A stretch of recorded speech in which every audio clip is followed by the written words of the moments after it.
பிஸ்மில்லாஹிர்ரஹ்மானிர்ரஹீம். சுனனு இப்னு மாஜா என்கிற ஹதீஸ் நூலில் 3719 எண்ணிலே வரக்கூடிய ஒரு செய்தி. நுஅமான் இப்னு அம்ரு ரலியல்லாஹு அன்ஹு என்கிற நபித்தோழர் பிறரை சிரிக்க வைப்பதிலே தேர்ச்சி பெற்றவர். ஒருமுறை அபூபக்கர் ரலியல்லாஹு அன்ஹு அவர்களுடைய ஒரு வியாபார கூட்டம் சிரியா நாட்டிற்கு சென்றது. அதிலே நுஅமான் ரலியல்லாஹு அன்ஹு அவர்களும் சென்றார்கள். இந்த வியாபார கூட்டத்துடைய தலைவர் அபூபக்கர் ரலியல்லாஹு அன்ஹு. உணவுடைய பொறுப்பு சுவைபா என்கிற ஒரு நபித்தோழரிடம் இருந்தது. அபூபக்கர் ரலியல்லாஹு அன்ஹு வெளியே சென்றிருந்த சமயத்தில் நுஅமான் அவர்களுக்கு கடுமையான பசி. உணவுடைய பொறுப்புதாரியான சுவைபா ரலியல்லாஹு அன்ஹு அவங்கள்ட்ட போய் உணவு கேட்கிறாங்க. அபூபக்கர் அவர்கள் வெளியே சென்றிருக்கிறார்கள். வந்த பிறகு அவன்கிட்ட கேட்டு நான் உங்களுக்கு கொடுக்குறேன் என்பதா சொல்லிடுறான். இதுல நுஅமானுக்கு ரொம்ப கோபம். ஒரு வேடிக்கையா ஒரு திட்டம் போடுறாரு இவரை மாட்டி விடுறதுக்கு. சந்தைக்கு செல்கிறார்.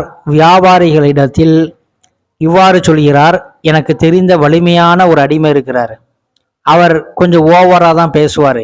தான் சுதந்திரமானவர் அப்படின்னு கூட அவர் சொல்லுவார். அவரை நான் உங்கள்கிட்ட விற்கிறேன் அப்படின்னு சொன்னான். அவர் 10 ஒட்டகத்துக்கு வியாபாரம் பேசி முடிக்கப்படுது. வியாபாரிகளை கூட்டிட்டு வந்து இவர் தான் சுவைபா, நான் சொன்ன அடிமை என்று சொல்கிறார். இப்போ வியாபாரிகள் சுவைபாவை குண்டு கட்டா தூக்கிட்டு போறாங்க.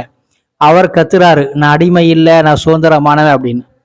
நீ அடிமை இல்லை சுதந்திரமானவன்னு இப்படிதான் பேசுவேன்னு உன்னுடைய எஜமானர் ஏற்கனவே எங்களுக்கு சொல்லிட்டாரு அப்படின்னு சொல்லி அவரை தரதரன்னு தூக்கிட்டு போயிட்டாங்க. வெளியே சென்றிருந்த அபூபக்கர் ரலியல்லாஹு வந்து சம்பவத்தை கேள்விப்பட்டு சந்தைக்கு போய் அந்த வியாபாரிகள்கிட்ட உண்மையை விலைக்கு சொல்லி சுவைபாவை அங்கேருந்து மீட்டுட்டு வராங்க. இந்த செய்தி மதீனா வந்த பிறகு நபி ஸல்லல்லாஹு அலைஹி வஸல்லம் அவங்கள்ட்ட சொல்லப்படுது. நபி அவர்கள் தன்னுடைய கடவாய்ப்பல் தெரியும் அளவிற்கு சிரித்தார்கள். கிட்டத்தட்ட 1 வருடம் இந்த சம்பவத்தை நினைத்து நினைத்து நபி அவர்கள் விழுந்து விழுந்து என்ன செஞ்சாங்க, சிரித்தார்கள். அப்ப இருந்து நமக்கு தெரிகிற பாடம் என்ன? நபியும் சரி நபி தோழர்களும் சரி இயல்பானவர்கள். அவர்கள் நகைச்சுவை செய்யக்கூடியவர்கள், நகைச்சுவை விரும்பக்கூடியவர்கள்.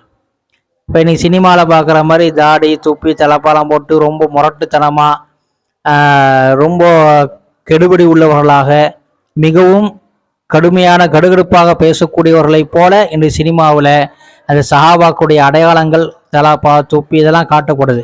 ஆனால் உண்மையிலேயே சஹாபாக்கள் அப்படி அல்ல. உண்மையான தொழுகையாளிகள், உண்மையான இறைச்சி உடையவர்கள் கடுகடுப்பாக கோபப்படக்கூடியவர்களாக இருக்க மாட்டார்கள்.